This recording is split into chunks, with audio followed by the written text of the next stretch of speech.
Metro Boomin, aka Leland Tyler Wayne, is an American producer from St. Louis, Missouri.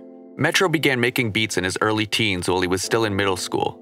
His initial intention was to make beats that he could rap over himself, since he didn't have the money to spend on buying beats from other producers. However, as time went on, he gradually moved away from rapping and began focusing solely on the production side of things, making up to 5 beats per day.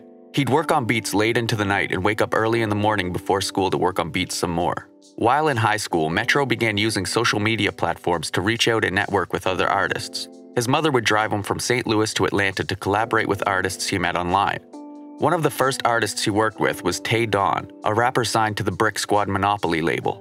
This collaboration led to Metro collaborating with more prominent artists affiliated with the label, including Gucci Mane and eventually Future, who Metro would go on to collaborate with on a frequent basis.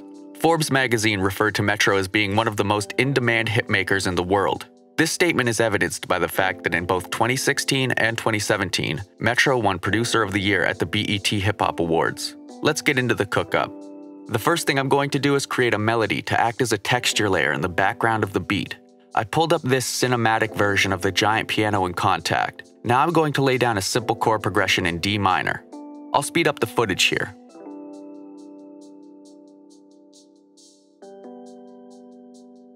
Here's what the chord progression sounds like.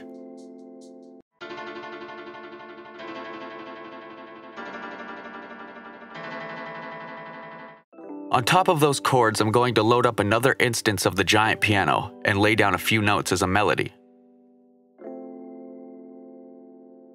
Here's what the final melody sounds like.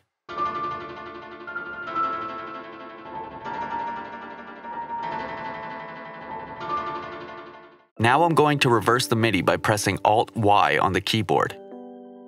And I'll export the pattern to an audio clip. Now I've got the audio clip of that pattern loaded up in the playlist.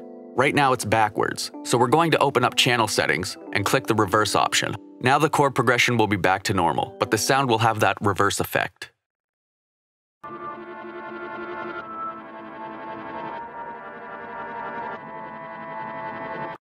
I threw an EQ on the audio clip to cut the highs at around 1.4 kHz and cut the lows at 181 Hz. Here's the final version of the background texture melody.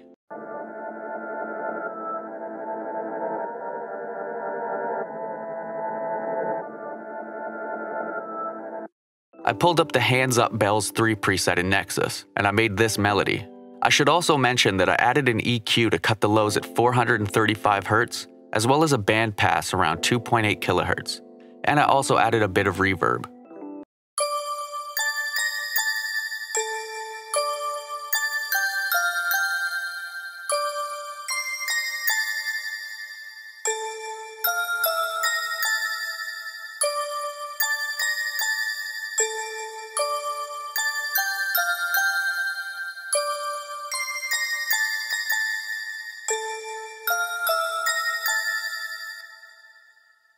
I opened up this bell preset in Omnisphere, and I laid down this note as sort of a crash type sound to accent the beginning of each phrase.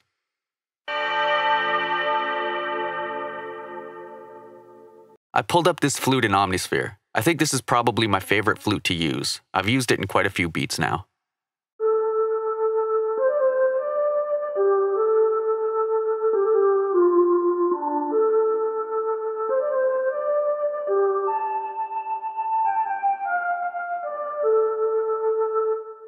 I threw the gross beat half speed preset on the flute. I'm going to automate this on and off in different sections of the beat.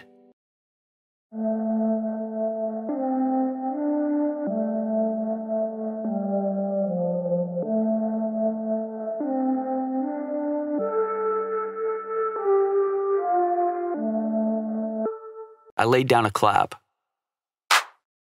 I laid down this 808 pattern by just picking notes that were within the chord progression we made earlier.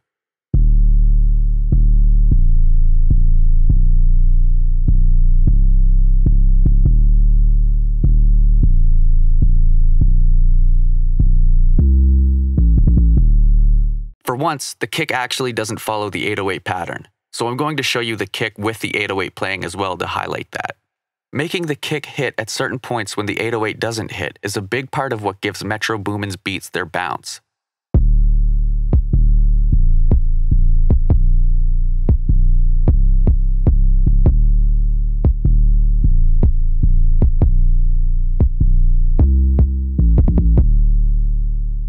I made this simple hat pattern.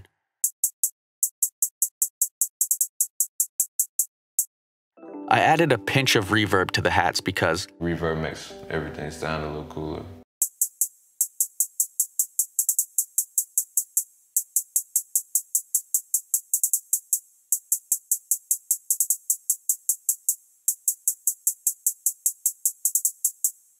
I used a separate hat for the hat rolls.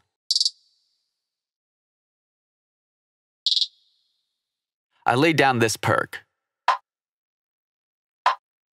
I laid down another perk. Here's what the drums sound like all together.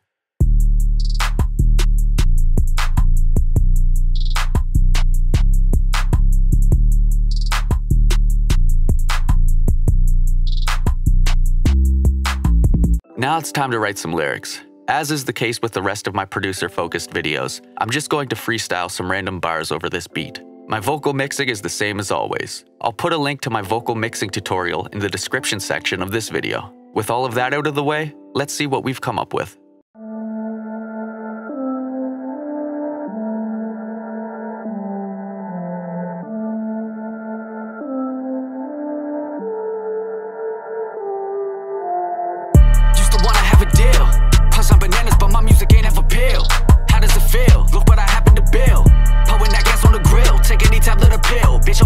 Still,